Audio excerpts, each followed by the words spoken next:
चिराग जी, राधे। राधे राधे महाराज जी। महाराज जी, ईश्वर मेरे हृदय की इच्छाएं पूर्ण करने से पहले मेरे मार्ग में इतनी शिक्षाएं और चुनौतियां क्यों रखते हैं? कहाँ कहाँ चुनौतियां नहीं हैं, हमें बताओ। अगर आप स्कूल में पढ़ते हो, जो टीचर पढ़ाता है उसी में प्रश्न करता है, तो वो आपका प्रमाद है जो आप उत्तर न दे पाओ। नहीं तो 1 साल का समय मिलता है, एक क्लास के चैप्टर को वही टीचर आपको पढ़ाता है और फिर उसी क्लास के चैप्टर से ही प्रश्न होता है, और जब आप प्रश्न में पास हो जाते तो आपको शाबाशी मिलती है, आप अगले क्लास में जाने योग्य हो गए। तो ये तो हमारा सिद्धांत बना हुआ है, कहाँ प्रश्न नहीं है, किस मार्ग में कसौटी नहीं है। कहीं भी कुछ भी बनना चाहोगे तो आपके सामने प्रश्न आएंगे, आपको परीक्षा देनी होगी, तभी आप उसकी योग्यता प्रमाणित होने पर उस पद के अधिकारी बनेंगे। ये परम पद है। ये तो आप कामनाओं की पूर्ति की बात कर रहे हैं, जो निष्काम परम पद है। तो चरम अवस्था का परम पद प्राप्त करने के लिए बहुत छोटे छोटे प्रश्न आते हैं, इतने बड़े पद के लिए बहुत छोटे प्रश्न आते हैं। आप देखो, एक आदमी जब आर्मी में जाना होता है कितनी मेहनत करता है।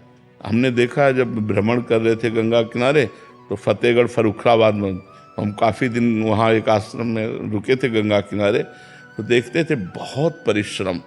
मिलिट्री के जवानों को बहुत रेत में दौड़ाना, धूप में दौड़ाना, वो मोटरसाइकिल से ऑफिसर चल रहा है उसके साथ दौड़ना, और जरा सी चूक हो जाए तो पिटाई होना, पेट पकड़ के ऐसे नोचना, और क्या क्या।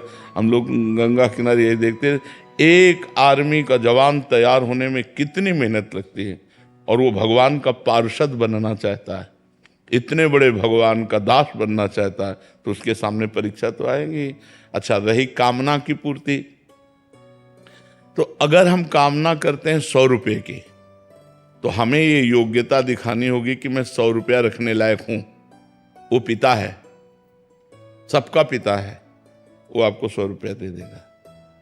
अनचाहे आपको सब कुछ दे दिया है, अब जो चाहना करोगे तो आपको अपनी योग्यता दिखानी पड़ेगी, आपको वैसा कर्म करना पड़ेगा, आपको वैसा अनुष्ठान करना पड़ेगा। अगर कर्म और अनुष्ठान सही बन जाए तो परमात्मा तुम्हारा बालक भी बन सकता है। आज जन्माष्टमी हम मनाते हैं, देवकी वसुदेव भक्त ही तो हैं। ऐसा तप किया पूर्वजन्म में, परमात्मा प्रकट हुआ, इतना सुंदर प्रभु, तो उनका प्रभु मैं आप जैसा बालक चाहता हूँ। तो बोले मेरे जैसा तो मैं ही हूँ। तो स्वयं भगवान सच्चिदानंद आज कंस के कारागार में भगवान का प्रादुर्भाव होता है। यह अपनी मथुरा नगरी में कंस के कारागार में अखिल ब्रह्मांडों का पिता भक्त के वशीभूत होकर पुत्र बनता है आकर के। तो अगर हम कुछ भी चाहते हैं, कोई भी कामना करते हैं, तो हमको योग्यता दिखानी पड़ेगी। ये पूरी सृष्टि का नियम है। अब अगर आप एक होमगार्ड बनना चाहते हैं तो आपको दिखानी पड़ेगी, तो उसके अनुसार योग्यता दिखानी पड़ेगी। जहां भी, कहीं भी, कुछ भी आपको दिखाना पड़ेगा कि आप इसके योग्य हैं। अनचाहे ढंग की सबकी कामनाएं भगवान ने पूर्ण की है। चाह करोगे तो उसके लिए आपको कुछ करना पड़ेगा। अनुष्ठान, पवित्रता, तपस्या, जितेंद्रियता, ये दिखाना पड़ेगा आपको। तो वो रोड़े नहीं होते, वो प्रश्न होते हैं।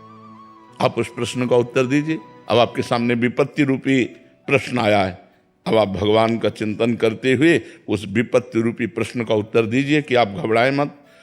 जो उस समय हमें विवेक अंदर से मिल रहा है, हम उस विवेक के द्वारा उसको पार करें। पैर तोड़ दिए जाएंगे, अब चढ़ के दिखाओ, ऐसा है ये मार्ग। तुम्हारे हाथ तोड़ दिए जाएंगे, अब उठा के दिखाओ। तो प्रयास करो, तुम टूटे हुए हाथों से भी तुम उठा पाओगे, क्योंकि परमात्मा तुम्हारे साथ है। मूकम करोति वाचालम पंगुम लंघयते गिरिम यत् कृपा तमहम वंदे परमानंद माधवम। तो ऐसा ना सोचा जाए कि हमारे जीवन में प्रश्न क्यों आते हैं, रोड़े क्यों आते हैं, विपत्ति क्यों आती है, क्योंकि वो हमको आगे बढ़ाने के लिए आती है। कोई भी डिपार्टमेंट देख लो सृष्टि का, कुछ भी करना है तो आपकी योग्यता के संबंध की जानकारी के लिए आपसे प्रश्न किए जाएंगे और आप जब उन प्रश्नों में पास होंगे तो आपको योग्यता के अनुसार वो सेवा, वो कर्म, वो पद मिल जाएगा। तो भगवान का बनाया हुआ कानून है। तो भगवान के भी मार्ग में ऐसा होता है, इसलिए हमको तैयार रहना चाहिए, अपने को परिपक्व रखना चाहिए प्रश्नों का उत्तर देने के लिए, ना कि हम निराश हो जाए कि प्रश्न क्यों हो रहा है। क्योंकि अगर आशा की है उस पद की तो आपको फिर उसमें प्रश्न का उत्तर देना होगा। समझ पा रहे आप? सुरेंद्र काली रमन जी, हरियाणा से। राधे राधे महाराज जी। महाराज जी, छवि में, मूर्ति में भगवान नाम में भगवत भाव बन जाता है, लेकिन शत्रु में नहीं बन पाता महाराज जी, जो विरोध करता है उसमें नहीं बन पाता। अभी हृदय पवित्र नहीं हुआ, अभी हमारा चश्मा राग द्वेष की दृष्टि से युक्त है, इसलिए छवि में केवल भावना बनती है, भगवान का दर्शन थोड़ी होता है। भावना बनती है, केवल भावना बनती है, उसी भावना को हम बढ़ाएं। सच्ची भावना तो यही है कि जो हमारे साथ प्रतिकूल व्यवहार करे उसमें भी भगवत भाव हो। क्योंकि भावना करो या ना करो, सत्य वस्तु है। जैसे हाइलोजन जल रहा है तो बिजली है, एसी चल रही तो बिजली है, हीटर जल रहा है तो बिजली है, पंखा चल रहा तो बिजली है, मानना पड़ेगा, है ना। ऐसे वो भले प्रतिकूल आचरण कर रहा है पर उसमें भगवान है। अगर भगवान अंतर ध्यान हो जाए तो हलचल नहीं होगी, कोई चेष्टा नहीं होगी और उसको हम मृत घोषित कर देंगे। तो भगवान ही तो, पावर तो भगवान ही है ना। तो विद्या विनय संपन्ने ब्राह्मणे गविहस्तनी सुनी च सुपाके चा पंडिता समदर्शिना, जो सब में भगवान को देखता है। विद्या विनय संपन्न ब्राह्मण में भी और चांडाल में भी, गौ में भी, कुत्ते में भी, हाथी में भी, पावर सब में वही है। हाँ, एक पावर है शीतलता प्रदान कर रहा है, एक पावर वही हीटर में जाकर गर्मी प्रदान कर रहा है, शीतलता अनुकूल, गर्मी प्रतिकूल। लेकिन बिजली एक ही है। जब ये वास्तविक बोध हो जाएगा तो हमारा राग द्वेष खत्म हो जाएगा। अभी बोध हुआ नहीं, ये बिना भजन के नहीं होगा। खूब डट के भजन करो तब ऐसा हो जाएगा। भजन करो। बहुनाम जन्मनावन्ते ज्ञानवान माम प्रपद्यते वासुदेवा सर्वमिति सा महात्मा सुदुर्लभा। बहुत जन्मों की साधना के बाद ये बोध होता है कि सब में भगवान विराजमान है, दूसरा कोई नहीं। क्योंकि पावर तो वो है ही, उसको तुम नकार कैसे सकते हो। हाँ, यंत्र निगेटिव है तो वहां से निगेटिव पावर का प्रयोग हो रहा है। वो दुष्ट है तो दुष्टता का व्यवहार कर रहा है, लेकिन दुष्टता का व्यवहार करने का जो पावर है वो भगवान है। उसमें पावर भगवान ही तो है। ये क्रूरा अपि पापिनो न च सताम संभाष्य दृश्यास्ते। जो क्रूर है, पापी है, दुष्ट है, देखने योग्य भी नहीं, संभाषण योग्य भी नहीं, सर्वान वस्तुतया निरीक्ष परम स्वाराध्य बुद्धिर्मम, ऐसा आदेश है। सब में भगवान है, ऐसा दर्शन करो, ये आदेश है। तो अभी हमारा भजन परिपक्व नहीं हुआ, इसलिए हमको अनुकूलता में तो भगवत भावना बन जाती, लेकिन प्रतिकूलता में भगवत भावना नहीं बनती। सच्ची बात यह है, जब प्रतिकूलता में भगवत भावना बनने लगे तो भगवान की विशेष कृपा, ज्ञान परिपक्व हुआ, शुद्ध बुद्धि हुई। महाराज जी, विरोधी में हमने तो भगवत भाव कर लिया, बट उसमें व्यवहार कैसे करना है फिर महाराज जी? उसमें मतलब फिर हम उसके अनुकूल आप करके देखो तो आपको तुरंत ज्ञान हो जाएगा कि आपको व्यवहार कैसा करना है। यहाँ सिखाना थोड़ी पड़ेगा, वो स्थिति आपको बताएगी। यहाँ तो हमें भगवत भाव करना है।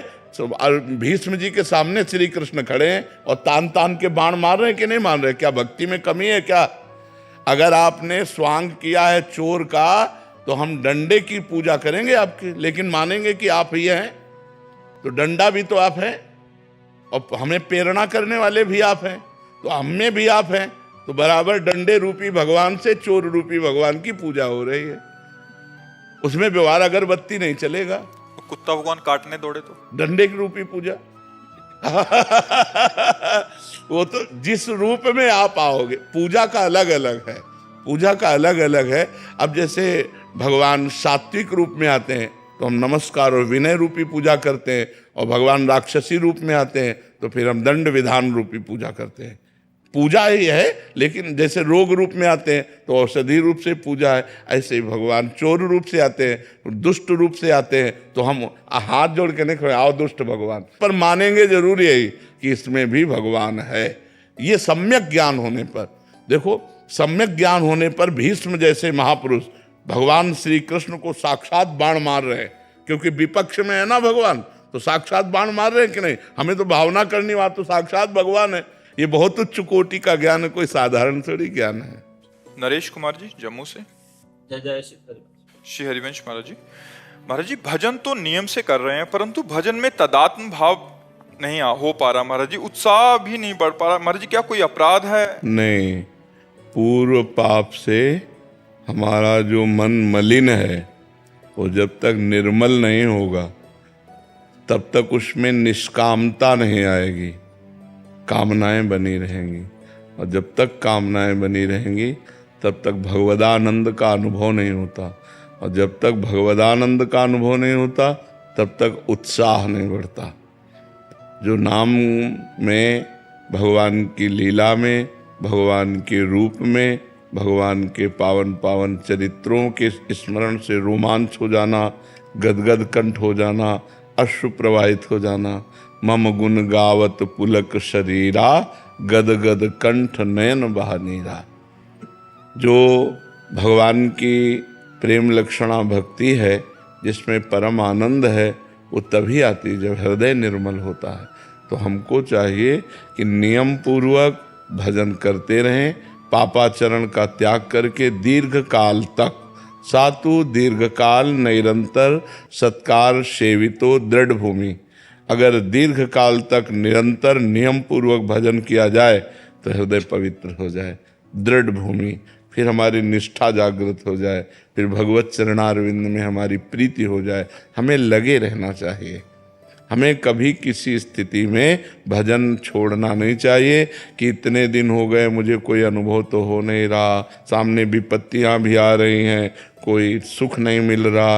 आप लगे रहो, वो आपका अंदर ही अंदर जितना मल है, दुर्वासना मम सदा परिकर्षयंती, जो दुर्वासनाएं हमें खींचकर आवागमन के चक्र में डालती, वो उनका नाश कर रहा है। और जिस दिन नाश हो गया उस दिन फिर बताना थोड़ी पड़ेगा कि भगवान के मार्ग में कितना सुख है। हृदय आनंद से प्रफुल्लित रहता है, हर समय बस आनंद में रोने का मन करता है। पर हृदय में ऐसा उत्साह जैसे दूध बटलोई में चढ़ा दो तो उफान नहीं मारता, ऐसे आनंद की उफान आती है। बस लगता है चुपचाप कोई मुझे देखे ना, मैं किसी को देखूं ना, एकांत में रोता रहूं। अनेक प्रकार के भावों का उदय हो जाता है। कभी दैन्य भाव आता है, इतने बड़े महान प्रभु और मैं उनका दास कहलाने लायक भी नहीं हूँ, लेकिन प्रभु ने मुझे स्वीकार किया। कभी इस भाव में रो रहा है, कभी भगवान की लीलाओं का चिंतन करके रो रहा। बड़ी अद्भुत आनंद की स्थिति होती है। इसलिए नाम जप निरंतर करने का अभ्यास करो और पापाचरण से मुक्त रहो। जहाँ जो गलत आचरण है अगर उनको हम करेंगे तो हम जितना, जैसे गंगा नहाया और फिर गंदा आचरण कर लिया, फिर गंगा नहाया फिर गंदा आचरण कर लिया, तो गंगा नहाने का जो लाभ है वो हम नहीं समझ पाएंगे। नहाया धूल में लौट गए, फिर नहाया धूल में लौट गए, तो क्या फायदा हुआ। धूल में लौटना बंद करो और नहाओ, स्नान करो, तो आपको दिखाई देगा कि आप स्वच्छ हो रहे हैं। ऐसे ही पापाचरण का त्याग करो और खूब नाम जप करो, तब आपको दिखाई देगा कि हृदय निष्पाप हो रहा है, हृदय निर्मल हो रहा है। आपको अपनी उन्नति अनुभव में आएगी, जो अध्यात्म उन्नति है। रितेश जी दतिया से। श्री हरिवंश गुरुदेव। महाराज जी, लालजू को श्री जी प्रिय हैं और श्री जी को लालजू प्राण प्रिय हैं, एक क्षण भी विलग नहीं रहते, तो ऐसा क्या है जो दोनों को प्रिय है, लालजू और श्री जी को? प्रेम। प्रेम के खिलौना दो, खेलत हैं प्रेम खेल। जो प्रियाजू को भी आसक्त किए है वो प्रेम है, जो लालजू को भी आसक्त किए है वो प्रेम है, और उस प्रेम की मूर्तिमान स्वरूप है सखियां। प्रियाजू को लालजू प्रिय है, लालजू को प्रियाजू प्रिय है, और सखियों को प्रियालाल दोनों प्रिय है, प्रियालाल को सखियां प्राण प्रिय है। प्रेम, प्रियाजू प्रेम मूर्ति, सांद्रानंद घन प्रेम मूर्ति किशोरी, और लालजू रस घन मोहन मूर्ति विचित्र केली महोत्सव लसितम। साक्षात रस के समुद्र है। और सखियां ऐसे रस समुद्रों को अपने हृदय में प्यार करती हैं, उनको अपने हृदय में वास कराती हैं, उनको सुख पहुंचाती हैं, रात दिन उनकी सेवा में रहती हैं। इसलिए प्राण प्रिय प्रियालाल को सखियां और सखियों के प्राण प्रिय लालजू महाराज। तो पूरा जब हम निष्कर्ष निकालते हैं, हित माने प्रेम, प्रेम ही पूरा साम्राज्य, वृंदावन प्रेम में, प्रियालाल प्रेम में, सखियां प्रेम में, सारी सेवा प्रेम में, सारी क्रीड़ा प्रेम में। तो प्रेम का ही राज्य वृंदावन में है। प्रेम ही है जो प्रिया प्रीतम को भी आसक्त किए हुए है। यहाँ तक कि भगवान प्रेम के इतने अधीन हो जाते हैं, अपने भक्त का रथ हाँकते हैं, अपने भक्त के चरण चापते हैं, अपने भक्त के पीछे डोलते हैं। तो भगवान को क्या प्रेम ने भगवान को अधीन कर लिया। प्रेम सर्व समर्थ है, जिसके अधीन भगवान हो जाते। भगवान का एक नाम है प्रेमाधीन। प्रेमाधीन, अगर कोई प्रेम हृदय में, तो भगवान उसके अधीन हो जाते हैं। प्रेम एक ऐसा महाबल है जो बिना पढ़ाए पशु पक्षियों को भी ज्ञान हो जाता है।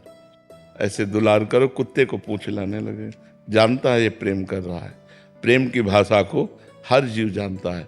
चराचर जगत प्रेम चाहता है। देखो हम लोग चाहते हैं ना, कोई हमसे विशुद्ध प्रेम करे, केवल हमसे करे। हम अपनी मांग अंदर की देखें, हमारे अंदर बस इतनी मांग है, कोई हमें प्यार करे, इतना प्यार करे, अबाध प्यार करे। हमें ऐसा सुख मिले जिसमें दुख न हो, किंचन मात्र दुख न मिले, सुख मिले, शांति रहे और प्यार मिले। यही हमारी मांगे हैं। और ये संसार में कभी पूर्ण हो नहीं सकती। चाहे जितना प्यार करो, जो हम हृदय से आपको प्यार कर रहे हैं वो आप हमें प्यार दे ही नहीं सकते। आप देख लो, अधूरा रहता है, सबका हृदय अधूरा रहता है। आप जितना प्यार करोगे, आप जितना चाह रहे हो, उतना सामने से नहीं मिलेगा। तो आपको असंतुष्टता होगी कि मैं तो जी जान से प्यार कर रहा हूं। सुख, जी जान से मेहनत कर रहे हो सुख के लिए, लेकिन कहाँ मिल रहा है? शांति कहाँ मिल रही? ये सुख, शांति, प्रेम ये भगवान में है, संसार में नहीं है। अगर भगवान से प्यार करें, भगवान से अपने चित्त को जोड़ें, तो भगवान प्रेमाधीन है, वो प्रेम के अधीन हो जाते हैं। भगवान का अवतार भी प्रेम से ही होता है। देखो, ते समाज गिरजा में रहेऊ, अवसर पाए बचन एक कहेऊ, हरि व्यापक सर्वत्र समाना, और प्रेम ते प्रगट होए मैं जाना। यदि हमारे हृदय में प्रेम की पुकार आ जाए, तो अभी भगवान प्रकट हो जाए। वो तो हैं, सब में हैं, सब जगह हैं, कण कण में विराजमान है। प्रेम नहीं है, वैसे प्रेम तो है, पर वो बिखर गया है। पुत्र में, पत्नी में, शरीर में, संसार में बिखर गया है। अगर उसी प्रेम को समेट लिया जाए और भगवान प्रकट हो जाए। जितना हम अपनी माँ से प्रेम करते हैं, पत्नी से प्रेम करते हैं, पुत्री से प्रेम करते हैं, पुत्र से प्रेम करते हैं, परिवार से प्रेम, अगर उतने में थोड़ा भी प्रेम भगवान से कर लें, तो महाप्रेमी हैं। वो तो लुट जाएं। पर हमारे अंदर भगवान पराये लगते हैं और संसार अपना लगता है। नहीं लगते? भगवान मतलब एक पराये से लगते हैं। अगर पूजा पाठ करते हैं तो हमारी कामनाओं की पूर्ति कर दें, हम जो चाहते हैं वो भगवान कर दें, बस इतना ही। आप बड़े हो, हमारी कामनाओं। प्यार तो जो भक्त प्यार किए, तो वो तो थोड़ा किए। भगवान अपनो परण विसार, भगत को पूरो परण निभाऊं, जाचक जाचू कहे तो बेचे से बिक जाऊं। भगवान तो ऐसे करुणा समुद्र हैं। तो भगवान, प्रियालाल, सखियां या जो भी वैभव जहाँ है, प्रेम, सबसे ऊपर प्रेम विराजमान है। समझ पाए आप? रुचि जैन जी, अमेरिका से। श्री हरिवंश महाराज जी। महाराज जी, भगवत स्वरूप और आत्म साक्षात्कार में क्या अंतर है महाराज जी? भगवत स्वरूप भक्ति से अनुभव में होता है, आत्म साक्षात्कार ज्ञान से होता है। वही ज्ञानियों के लिए आत्मा ब्रह्म है, वही भक्तों के लिए भगवान है, वही योगियों के लिए परमात्मा है, वही संसारियों के लिए संसार है। वही बना हुआ है। तो जब हम ज्ञान मार्ग से चलते हैं तो आत्मबोध होता है, जब हम भक्ति मार्ग से चलते हैं तो भगवत साक्षात्कार होता है, जब हम अष्टांग योग से चलते हैं तो समाधि योग के द्वारा परमात्मा का साक्षात्कार होता है। समझ पा रहे हैं? वही एक आत्मा है, वही परमात्मा है, वही भगवान है, वही लाड़िले लाल हैं। हम जिस भावना से भगवान को भजते हैं वैसा हमें अनुभव कराते हैं। वही भगवत भाव है, वही आत्म भाव है। आत्म भाव में सर्वम खलमिदम ब्रह्म और भगवत भाव में सिय राम मैं सब जग जानी, करो प्रणाम जोरी जुग पानी। मोक्ष किससे? आत्मबोध के द्वारा मोक्ष होता है और भगवत भाव के द्वारा प्रेम होता है। भगवान में प्रेम, प्रेम से समस्त लीलाओं में प्रवेश हो जाता है। भगवान के नित्य धाम में भगवत पार्षद रूप होकर वो भगवान की दिव्य सेवाएं करता है और वो भगवान में लीन हो जाता है, जैसे तरंग समुद्र में लीन हो गई। इसे मोक्ष कहते हैं।